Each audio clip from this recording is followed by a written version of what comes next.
I'm Paul Spires. I'm host of the New P&L podcast and founder of the New P&L Institute.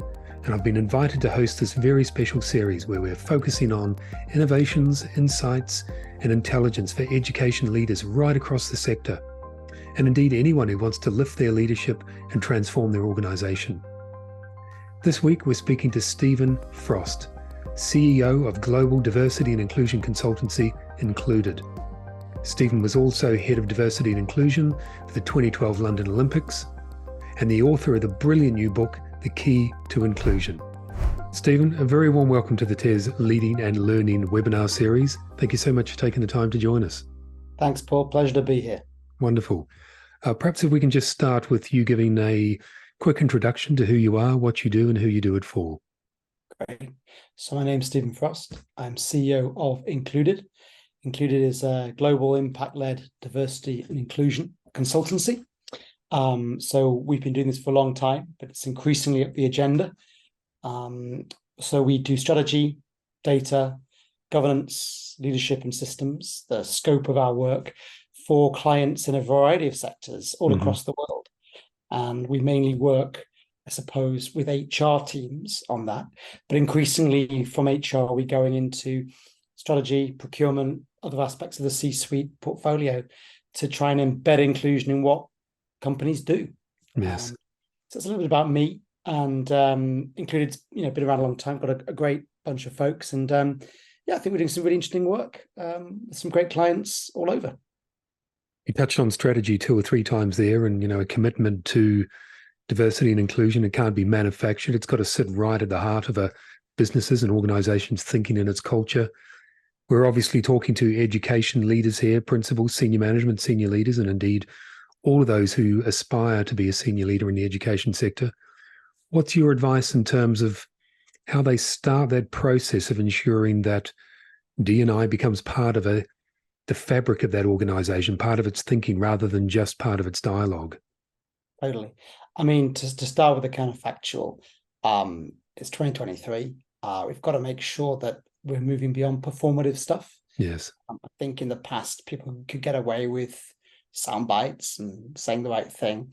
But I've seen now too many town halls where employees and students will call out, stuff which doesn't appear authentic or genuine. So let's just start off with the counterfactual that, it's not a case of doing something charitable or, there's a pressure from employees, from clients, from stakeholders, from society to make sure you've got your house in order on this, because it's just part of doing business. It's your license to operate. And I think to do that, we've got to, in a sense, go beyond that compliance driver, right, which is important, to really think about what's the why for you, right, and therefore embed it in your daily practice. And the short answer, I think, to your question is to try and make it a method rather than a task. Right? So it's just, we're all busy. We've all got a lot of stuff going on. How can this actually help you do what you need to get done? How you run that meeting, how you write that report, how you manage that underperforming employee, how you do that rather than thinking of it as just yet another thing to add on to your ever-growing to-do list. It's a really interesting point, and you touched on at the beginning of that answer around town halls and people calling out catchphrases and all the rest of it. And one of the observations I often see in the work that I do through the new P&L is perhaps there's not enough self-awareness and leadership. When they get up at a town hall and they espouse the vision, what sometimes leaders forget is that audience has heard this 5 times before and it's never quite been delivered on, or the enthusiasm's run out after 3 months. So we have to get people back to that point of zero, back to starting to believe. We actually start in a negative with many. We have to get them back to the point of zero before we take them forward. And I wondered whether you'd agree with that, whether there's we have to really check into our self-awareness when we are delivering these in a public forum, when we're talking about D&I or whatever else it happens to be in a business context. Definitely. I mean, at the end of the day, advertising succeeds or fails when you've got a product truth. Yes. And so authenticity, good leadership is based on do as I do, not do as I say, right? And so I think we can approach diversity inclusion from a deficit model perspective. Yes. What's gone wrong? Let's fix it, right? And there's plenty of examples of that around the world of in the media every day of things that have gone wrong. Let's fix it. But what we're looking for there is tangible proof points of how you are or you have fixed it with a measurement pre and post evidence. Or let's try and move from that deficit model to a value add model, right? And how this can make things better for us, including people who don't think at first they're going to gain anything from it, right? Here's what we could gain. But then again, proof points, evidence of how it's got better, measurement before and after. So that's what we're looking for, really. And I think in all those scenarios, it really links to whether a leader is intellectually engaged in it, or is just thinking this is something they've just got to do, right? So if they can apply their smarts to this and realize how it can help them, it'll help them, but it'll also come across as far more credible and authentic to their stakeholders. So with the work you've done, both in the public and the private sector, where do you see great examples for that we can perhaps talk to our educational leaders here today about where you've seen businesses or organizations, public sector, that have successfully moved from that deficit model into that value add model? Yeah. I mean, there are lots of examples, which is the good news, right? There's still far too many that are not still in deficit model. But if I look at a range of sectors, let's take, for example, in pharmaceuticals, right? AstraZeneca, even GSK now, they've all got directors of clinical trial diversity. Right. This is really interesting. So it's moved out of HR being, goodness me, we need more diversity and inclusion as a task, as a work stream, into the business thinking about how do we use this in what we do, which is developing drugs, right? So if we think about AstraZeneca's experience during the COVID pandemic, to actually diversify the client trial, the clinical trials, was directly correlated with their number one purpose in organization, which is to produce drugs, which save as many lives as possible, right? That's great. That's value add, right? Or think about in tech, right? Cloudflare, really interesting tech company that's recent in its IPO. So again, think about, oh, goodness me, we've got some inaccurate search results there, or some inaccurate, to think about, no, how do the engineers and the coders now think of inclusion as an integral process step so that we produce more accurate results and we avoid, risks of getting it wrong. And it just is better customer experience for the end user, right? So these, again, are examples of value add. So I think what's really positive is in really important areas of life, right? Drugs that save lives, technology that enables creativity. We're starting to see good examples of organizations preemptively take this seriously and add value. We just need more of them. Yeah.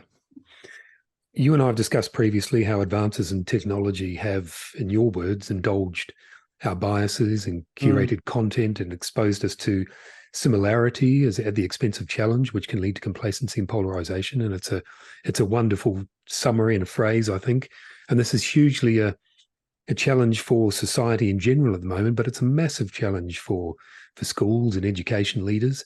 So in your view, how does a principal or senior leadership, how do they counter this challenge when some students and indeed staff will have so many aspects of their real and social world confirming their conscious and unconscious bias? How can we expect a leader to lead the transformation when there are so many other influences on their conscious and unconscious bias? Yeah. No, it's a great question, a great point. And we see a lot of leaders in the education sector and elsewhere struggling with this, because what they previously perceived as, received wisdom and guiding principles and guiding values, which has seen them right so far, suddenly seem questionable. I think actually, the good news is we need to separate the noise from the work. Right? And every day we're dealing with clients and organizations who are reading this in social media, reading this in the media news. And it's like, look, let's separate fact from fiction, noise from reality. And there's a lot that's going right and a lot that leaders are already good at, right? The core leadership skills of listening, empathy, values-based leadership, knowing right from wrong, right? Getting a second opinion, challenging received wisdom. So using these principles to guide us during a period of absolutely unsettling questioning and change and so forth. It's really important, more important than ever. So if you are a leader in education and you have students, stakeholders, whatever, questioning some of what you perceive to be the sacred cows, the core tenets, right? Mm-hmm. We have to say, and we can say this with full confidence, right? Thanks for that, but nobody has a monopoly on their point of view being everyone's point of view, right? So if I think about some of those contentious subjects, organizations grappling with trans-inclusive policies, right? And people having very polarized or seemingly polarized views on this, right? At the end of the day, core human rights, core values, but also the point of view that we should be listening before speaking, questioning our own reflections and judgments before challenging other people's, are core aspects of academia, of good practice. So I would expect any leader to be saying, we hear you, but it doesn't necessarily mean to agree with you. Yes. And take, for example, on trans, yes, my job is to ensure a safe space for everybody, but that also means a safe space for people who might disagree with your view, right? So, you need to be able to hear from people who fundamentally disagree with you. And it's your job as part of this community, signing up to the values of this organization, that you give them the respect they deserve, right? It's the Voltaire quote. It's the classic things that we need them now more than ever. Yes. And I hear clients every day really struggling with, well, can I do that? Can I do that? And it's like, look, noise, facts. If you are putting good decision making, ethical leadership, listening first, right? That's good. Yes. Right? And then it means that I've got people even in my own team who have very clear points of view on gender identity, knowing that they have to listen to people who fundamentally disagree with them, as long as they're respectful and polite and what have you.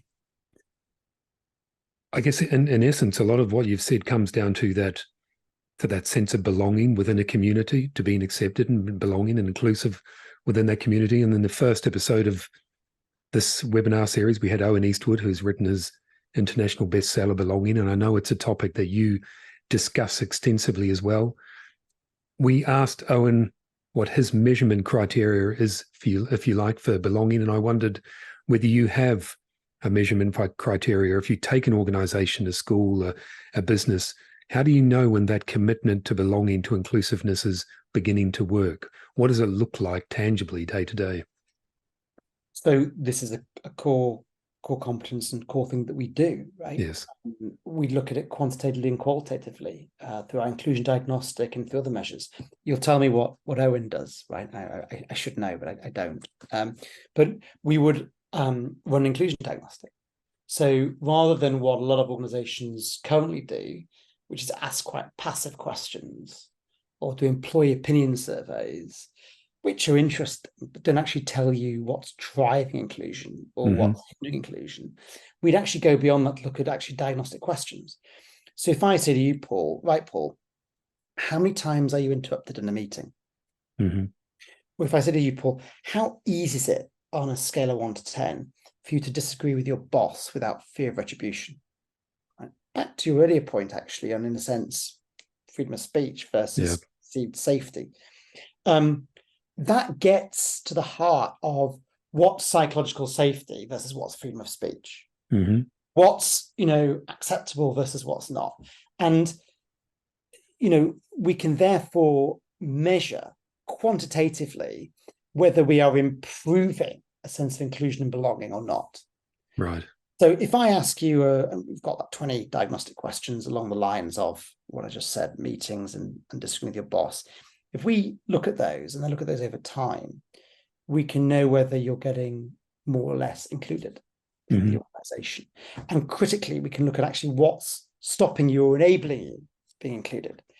So then it comes back to, we can say to the leader, look, evidence-based, right? If you really want to improve a sense of belonging in your organization, there's a ton of things you could do, but the top three things to get bang for your buck are going to be A, B, C.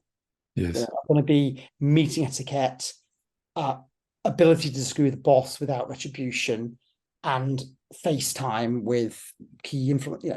We can, and that's the kind of evidence-based, which I think is really needed, particularly again in this time where there's a lot of noise versus back-on work.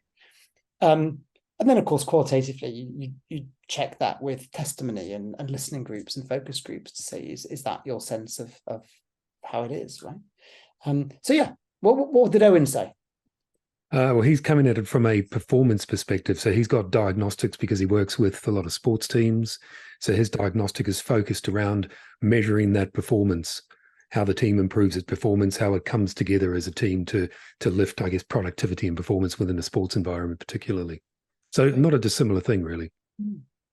You touched on there things that will stop, inhibit, or enable inclusion, and you've talked about in your book cognitive load being a barrier to inclusion. And like so many sectors today, the education sector is overloaded with work, with stress, with limited resources and multiple pressures.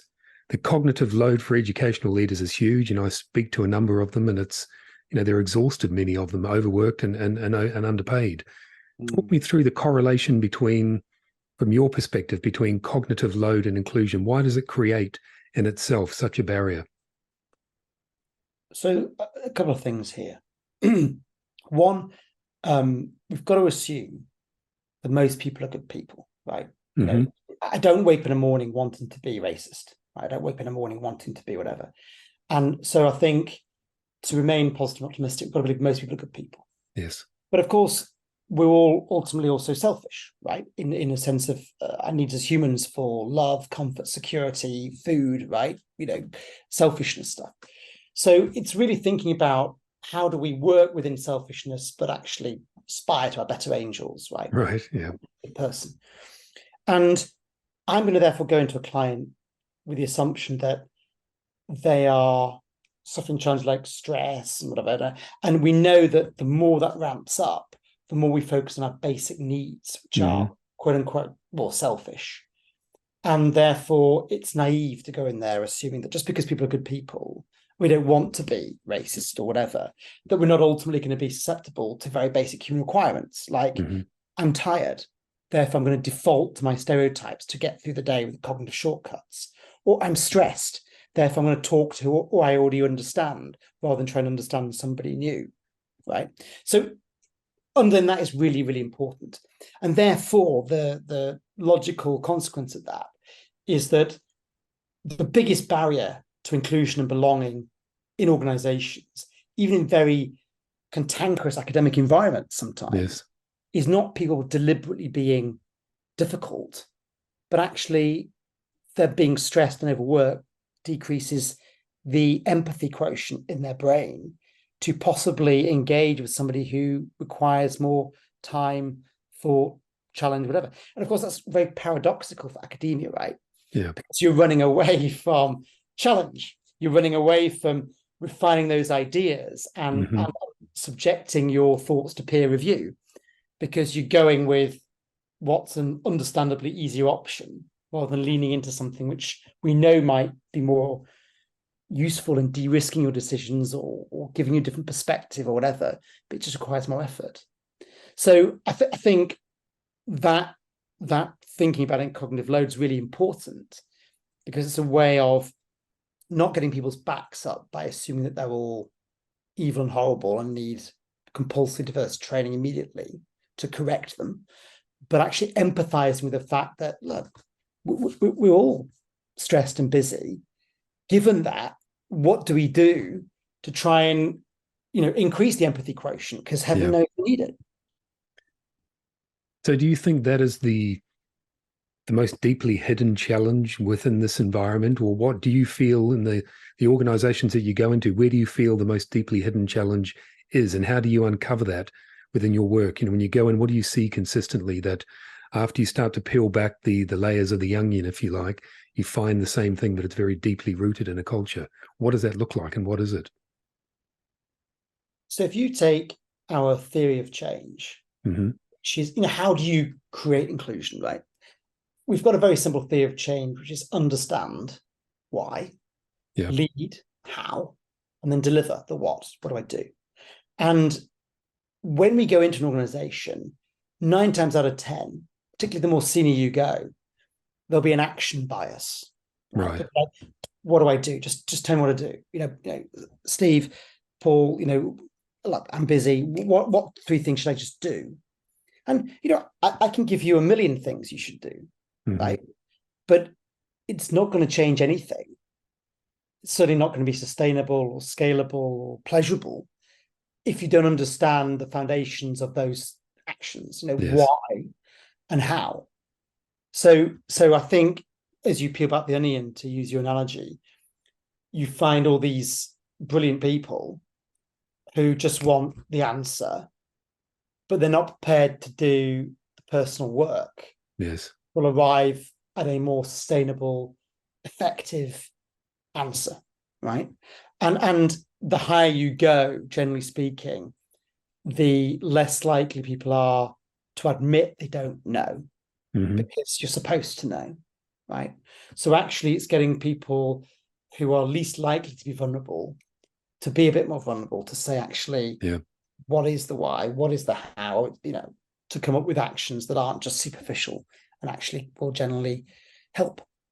So I think that would be, if I had to zoom in on one thing, what we see quite a lot. Is the challenge that they don't want to do the work, or that sometimes there's a lack of self-awareness to recognize that they need to do the work, if you like?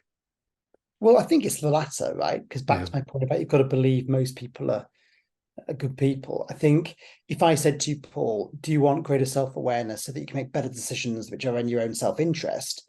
You'd probably say, heck yeah, right? Okay, but if you are dismissing diversity inclusion from the get-go as just, I've just got to hire a couple more women, or I've got to do some work with ethnic minorities, or and you basically dumb it down to be something which is not worthy of your intellect or strategic insight, then you're never going to give it the credibility it deserves. Yes. I think one thing we do quite well is to position inclusion positively in a way that's worthy of your esteemed intellect and time, right? Because if you don't frame it in that way, and you don't give it the why and the how, you're just going to end up with superficial stuff, which just confirms your bias, I suppose, that it's just diversity weeks and being nice to people. Yes. Yeah. So what does define then, in your mind, inclusive leadership? What are the principles of inclusive leadership? So there's several, there's a zillion models out there, right? But for us, the way that I've tried to make it as simple as possible to good people with a high cognitive load is to really break it down to its core parts. So understand, lead, deliver, theory of change, right? To be an inclusive leader, I've got to understand my impact on other people. I've got to be self-aware, as you say. Lead, I've got to recognize my own biases, my own work, that it's me. I can't outsource it to other people. I can't ask Paul to make me a better leader, right? Only I can do that. And then deliver, right? Practical things. So make it really digestible for people. Yes. But if I had to kind of use an analogy, I often talk about the platinum rule. I don't know whether we've discussed this before. No, we haven't, no. Where, I was always brought up with the golden rule, which was treat other people as you wish to be treated. Yes. Which is very nice, right? And polite and lovely. But it doesn't enable you to grow or progress as a leader. So the platinum rule is treat others as they wish to be treated. So actually, for me, inclusive leadership is I'm going to try and adapt to you rather than expecting you to adapt to me. Right. And that's only nice, but actually, you get a better, safer customer experience where you can do your best work, but I get to grow, right? Because I'm having to adapt and deal with a different generation, a different mindset, a different personality type. So actually, I'm growing too. And if we could all, as leaders, think about platinum rule rather than golden rule, Yeah. all trying to adapt, wouldn't that create a lot more space for the trans debate or whatever issue you want to bring up in our polarized world right now, that we'd actually have the space to listen and learn and hopefully get some work done? So do you think the sort of the traditional leadership and governance model in business and education and public sector as well, do you think it's actually, in some respects, antithetical to inclusion because it is exclusionary, isn't it, by virtue of hierarchy? And I wondered whether you feel that there's a fundamental paradox at the heart of leaders trying to be more inclusive because it's a exclusionary model. It's a great question, but I disagree. Okay. Because at the end of the day, right, let's take diversity and inclusion in their absolute, right? If I say to you, I fundamentally believe in diversity and I fundamentally believe in inclusion, right, which I do, but if I took that to the extreme with no checks and balances or no other variables in the picture, I could be including people who aren't the best person for the job. Mm-hmm. I could be including people whose views endanger other people. I could be including people who are corrupt or who are going to completely undermine the very ethical principles of the organization. So it's not a free meal ticket, right? And I'm in the real world. So you've got to balance it with a bunch of variables like honesty or abiding by the law or, so I don't think it's a trade-off between inclusion and leadership, because actually to get work done, sometimes you need hierarchy. Sometimes you need someone who's going to say, I've listened to all of this, but I'm going with this opinion. Mm-hmm. Because we need to get work done. Yeah. Right. And so actually it's how you include inclusion, but as one variable amongst many. Yes. Because otherwise you can just have people disregard it as being unworkable. Yeah. That's largely because they're including diversity and not leading. They're just assuming, I'm going to include all this diversity, and you end up with chaos, right? We're at the zoo and there's no one in charge. And that doesn't necessarily lead to better drugs or more accurate search results or better outcomes for anybody. Yeah. So it's really, again, engaging people intellectually in this overall package that, like, diversity and inclusion have got inherent value, inherent worth, and I fundamentally believe in them, but as part of an overall approach to running an organization, right? Yeah, that makes sense. Just because I include you doesn't necessarily mean to agree with you. We end each episode of the Leading and Learning podcast by having a bit of a wordplay with TES, with TES, and we ask each of our guests to summarize 3 final concise pieces of wisdom, of advice that our educational leaders can take away. T is for talk. So when it comes to the key to inclusion, the title of your book, what is the most important thing education leaders need to do more effectively to communicate the key to inclusion within their school, college, or educational establishment? What do they need to do most effectively in terms of communication of inclusion? So communication is two-way, right? It's not transmit. Mm-hmm. So I think perhaps a little less talking, a little more listening. Yeah. 2 ears and a mouth in that ratio for a reason. So perhaps the platinum rule that we just discussed would be good here. That actually, I'm going to listen to you, Paul. I'm going to try and adapt to you before I put my own opinion on you, right? That could be revolutionary for some academics, I know. E is for excite. So when it comes to the key to inclusion, what is the most important thing leaders should do to excite those within their organization to help them better engage, embrace, and believe in the true value of inclusion? I think challenging people to move from that deficit model we discussed to the value add model, right? What's the point of me forcing you to do something which isn't going to help you, right? You're already... So to take the analogy of better drug outcomes with AstraZeneca or more accurate search results with Cloudflare, what is going to excite you, right? And if I think about something, a decision you've got to make, right, which is quite consequential, interrogating that decision and thinking actually about people around you who are as different from you as you can handle, which will actually de-risk the decision that you're accountable for, or indeed even lead you into a new decision or a new insight. I mean, that's exciting, right? So if we were thinking about new discoveries recently, or from ChatGPT to a new drug to the asteroid that's just landed in the Utah desert to whatever, we think about things which are generally exciting, right? They haven't come about through one person being bloody minded on their own and not taking counsel or challenge from other people. So if we can think about actually value add and how different people might help us get there. So just another question on that then. Do you think perhaps too many within organizations see diversity as a problem to solve? However they're coming at it, they see it as a problem to solve, as a box to tick, rather than the solution to the problems they have. Indeed. Very succinctly put. They come in from a deficit model. Yeah. Literally, verbatim, what is the problem we're trying to solve? Yes. Well, there might be lots. Let's look at the data. But let's then move on to what value could we create, right? Yeah. What new market, new product, new client? Because if we don't get into that value add model, right? I mean, not only is it missing an exciting opportunity, your business isn't going to be around in a few years' time. Okay. And S is for sustain. So what's the one thing leaders must do to ensure they can sustain that commitment to inclusion over the medium term, so it becomes a core component of the organization's thinking and culture, as we discussed earlier? So besides obviously having a model, like understand, lead, deliver, and think of this as an iterative process and as part of your own professional development, so it's in your own interests, I think holding yourself accountable. So, I want to lose weight, but I keep eating cake. I want to stop smoking, but I go to social situations where it's awkward.